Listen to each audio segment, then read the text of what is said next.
আসসালামু আলাইকুম। আশা করি আল্লাহ তাআলার অশেষ রহমতে আপনারা সকলে ভালো আছেন।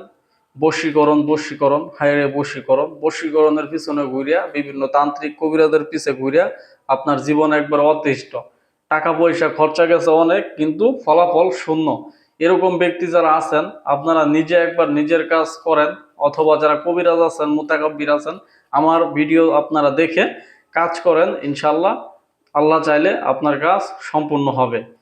তো এরকম যদি হয় যে কোনো ছেলে কোনো মেয়েকে পছন্দ করে, অথবা কোনো মেয়ে কোনো ছেলেকে পছন্দ করে, ঠিক আছে, এখন ওরা একজন আরেকজনরে বলতে পারতেছে না, অথবা একজন পছন্দ করে আরেকজন পছন্দ করে না, এরকম যদি কারো সমস্যা থাকে, ওদের জন্য আজকের ভিডিওটা ইনশাল্লাহ একটা মনোযোগ সহকারে দেখবেন। এবং যারা আমার ফেসবুক পেজ থেকে দেখতেছেন, ফেসবুক ফলো দিবেন, ইউটিউব থেকে দেখলে ইউটিউব সাবস্ক্রাইব করবেন। তো প্রেমে বাধ্য করার নকশা, এটা হচ্ছে প্রেমে বাধ্য করার নকশা। এই যে যে নকশাগুলো, এগুলো হচ্ছে হিন্দি ভাষা মূলত।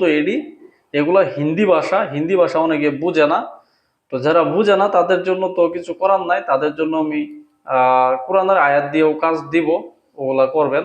আর যারা হিন্দি ভাষা বুঝে মোটামুটি, বিভিন্ন কবিরাজও কিন্তু এগুলো বুঝে, তো ওদের জন্য আজকের এই নকশাটা, ওরা এটা দিয়ে কাজ করবেন।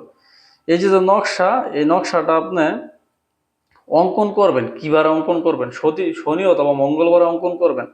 এই নকশা অঙ্কন করিয়া মেয়ের হুম মানে ঘরের সামনে পুতিয়া দিবেন, অথবা উঠানে পুতিয়া দিবেন।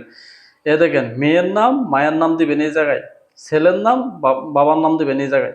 তারপর ছেলের জন্য এই নকশা জাফরান দিয়ে লিখিয়া ছেলের ঘরে গাড়ন, মানে এটা মেয়ের বাড়ির সামনে গাড়বেন, এটা ছেলের বাড়ির সামনে গাড়বেন। দুইটা তাবিজ দুই বাড়িতে গাড়ি রাখবেন, দুইজনের মধ্যে মিল মহব্বত হয়ে যাবো, এটা 100 গ্যারান্টি। তো এটা হিন্দি একটা নকশা। এটা মূলত যারা হিন্দু লোক আছেন ওদের জন্য দিলাম, ওরা করবেন, ঠিক আছে। মুসলমান ব্যক্তিরা ট্রাই করে দেখতে পারেন, যদি ভালো করে নকশা লিখতে পারেন তাহলে কাজ হবে, যদি ভুল করেন নকশার মতো তাহলে কিন্তু কাজ হবে না। তো আপনার যদি সঠিক উস্তাদ থাকে, উস্তাদের কাছ থেকে অনুমতি নিয়ে কাজ করবেন। যদি না থাকে, আমার কাছ থেকে অনুমতি নিয়ে তারপর কাজ করবেন। অনুমতি নেওয়ার ধরন হচ্ছে কমেন্ট বক্সে কমেন্ট করবেন যে উস্তাদ অনুমতি দেন, আমি ওখানে অনুমতি দিয়ে দিব, ঠিক আছে। কেউ কল অথবা মেসেজ দিয়ে বিরক্ত করবেন না। ধন্যবাদ সকলকে, ভালো থাকবেন। আসসালামু আলাইকুম।